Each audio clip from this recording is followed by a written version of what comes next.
Hello, I'm Mike Hass, and I'm gonna do a tier list of all of Earl Sweatshirt's projects.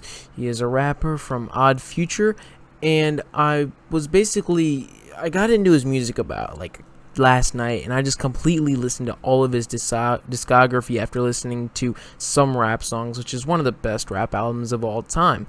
I'm going to group together all of his EPs, mixtapes, and albums and rank them from a scale of A down to F. And yeah, let's get right into it. By the way, um, I am very new to his music, but I think I really understand it, and I took a lot of time to break down and write down my thoughts of each album and mixtape and EP. And overall, I'm kind of obsessed with Earl Sweatshirt now.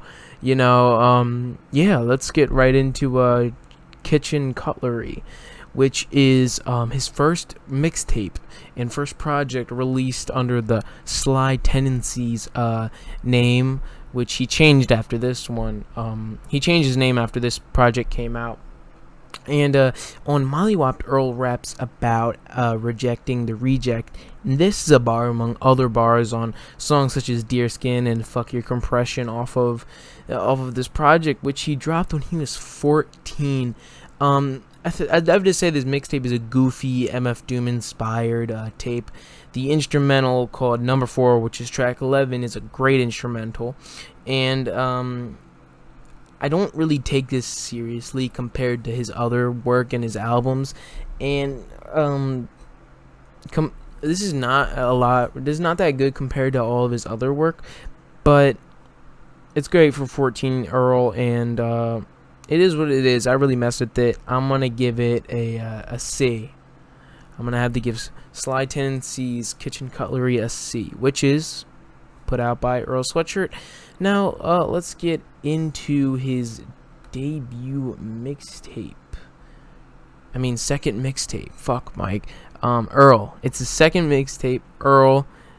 First mixtape released under the Earl Sweatshirt name. After Sly Tendencies Kitchen Cutlery came out, it garnered the attention of Tyler the Creator, and they kind of linked together, and Tyler the Creator did most of the production on this mixtape, and this blew up. Okay, 16-year-old Earl Sweatshirt blew up with this, and it's so goofy, and it's very good for a 16-year-old. Again, I don't take this serious as other projects, but I can appreciate how it kind of put Earl on the map, and I had a lot of fun with this. What's interesting about this mixtape is more about the behind the music. Is like, after this came out, Earl's mother sent him to Samoa to a boarding school because she did not like how he was that he was rapping, and he was surrounded by a bad crowd.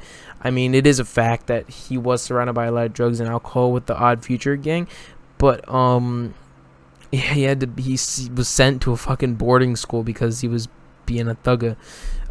But I can appreciate this kind of goofy, youthful, really fun boy mixtape. Like, it's a lot of fun, and Tyler's production is very good, and it really sounds pretty much a lot like Goblin at times. I love Goblin by Tyler. I'm gonna put that, since it doesn't have a lot of Earl production, because I like Earl production more than Tyler's production. I'm gonna put it at C, but better than Kitchen Cutlery.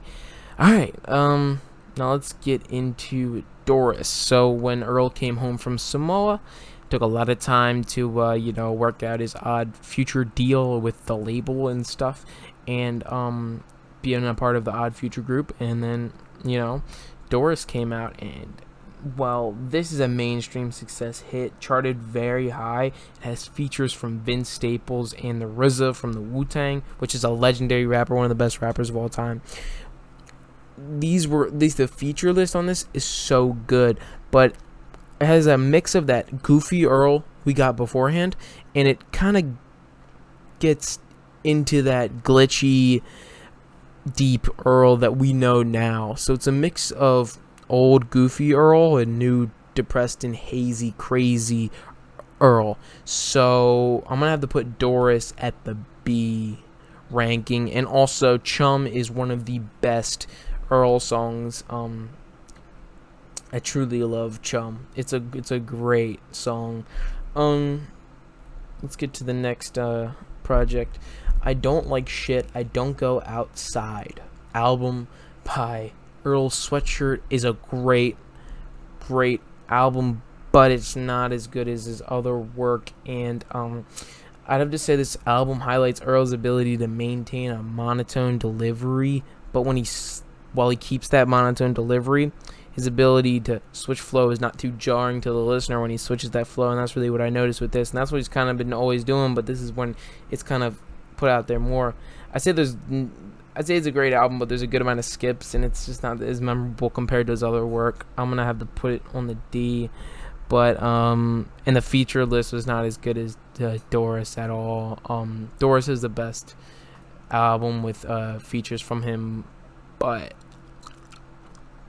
in a few seconds we'll see my favorite project from Earl, and it doesn't really have a lot of features.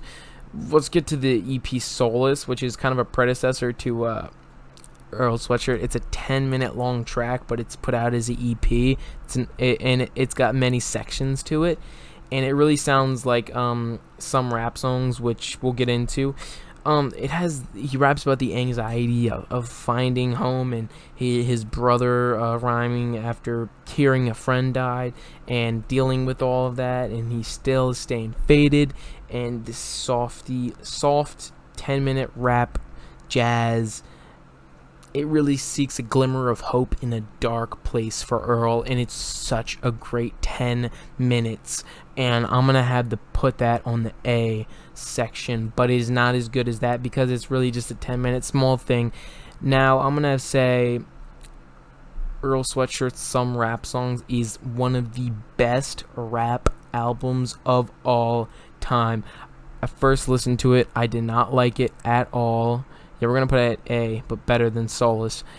I first listened to it, didn't like it at all, but as my friend Drew Dumptious once said, with all experimental hip-hop, the first listen doesn't go well. I took a second listen, no skips. Some Rap Songs feels more like an abstract art experience, showing the steady decline of Earl's mental health, and shows his depression in his glitchy, distorted, minimalistic approach to the beat-making process. With Earl making all of the beats to this one, it's so much like distorted and glitchy Earl, and I love the showcase of his mental and downward spiral. And at over 20 minutes, this is a good listen and a great album, and one of the greatest hip-hop albums of all time. Feet of Clay Deluxe. It's an EP by Earl Sweatshirt, and it was released last year, but the Deluxe came out this year, and the Deluxe is the finished version of it, basically. I do like the added tracks, but I'd have to say is that there's a clear attempt to recreate some rap songs as vibes, but it has less soul and less substance. But I can appreciate Earl's production, and the added tracks are pretty solid, but I'm going to put it at the D section. So, what did you guys think of my tier list of Earl Sweatshirt's discography and all his projects and EPs, mixtapes, albums? Tell me, guys, what you thought of it down in the comments section below, and thank you for tuning in to my tier list. See you guys in the next video.